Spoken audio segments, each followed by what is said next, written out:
Alright, so when you launch the circuit construction kit, this is what you're going to see, and you have the option to just start building your circuit by dragging elements out into the screen, into this area. And so I'm just dragging some of the elements that we're going to need: some wires, a resistor, a battery, a capacitor. And you have the option of either displaying these as lifelike or schematic. I'm going to use lifelike just because it makes it a little easier to see in this video. And eventually I'm going to click this show values because that's going to be important, because we're going to need to set the values for our resistor and our battery and our capacitor. But I'm not going to do that just yet. The other thing we need is we need to be able to measure the current. So I'm going to include ammeters. So when I click that button, the ammeter shows up as an option to include as a circuit element. So now I'm going to drag that out. And we're also going to need the stopwatch at some point. And so this is essentially what we need to build the circuit for our experiment. So I'm going to go ahead and start constructing the circuit. And I'm going to do this without setting any values. I'm going to construct the circuit, and then I'm going to change the values so that it matches what we need. So you're going to add a bunch of wires to the circuit so that you can actually construct the thing. And so each wire that you need, you're going to have to drag it out.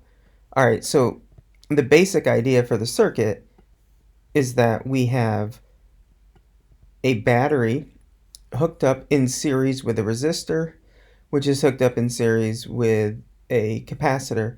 But I'm going to add a few extra elements to make measuring the things that we want a little bit easier. So the first thing I'm going to add is an ammeter in series with my battery and my resistor. And so this ammeter is going to measure the current that's going not only through the battery but also through the resistor. So I'm going to add that. And I'm also going to add a switch into my circuit.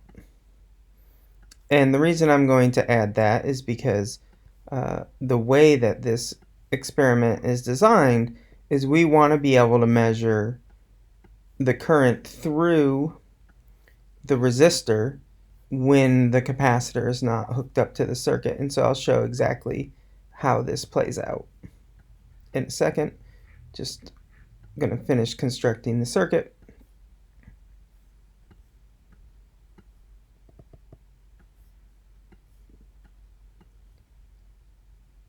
Alright, so now when you look at the circuit that I have constructed,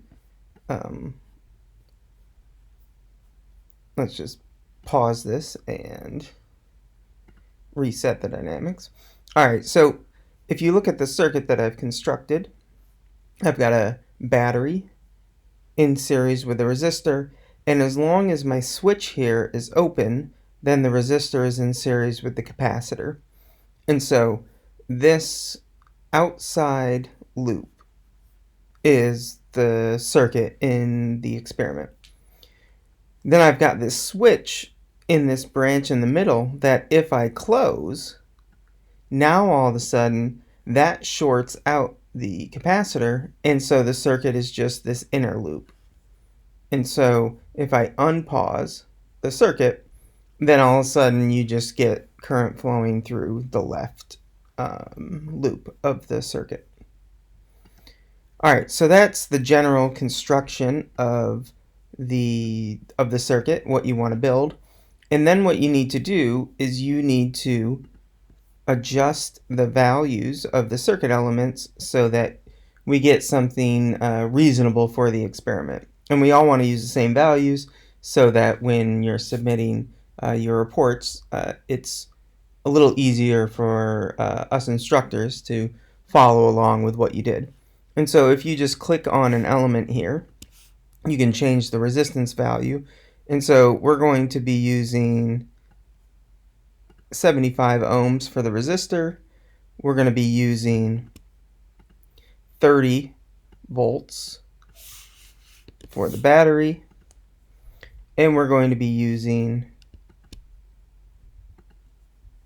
0.2 farads for the capacitor. And so now let's see what happens when we close the switch, and that means we just have this inner, or this left loop as part of the circuit.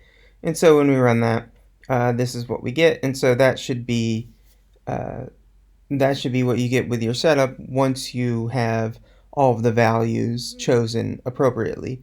So you should get that 0.4 amps when the capacitor is not part of the circuit. All right. And then of course, if we open the switch, things are going to change. And so that is the first part of building the circuit and essentially identifying how much current is flowing through the resistor when the capacitor is not part of the circuit.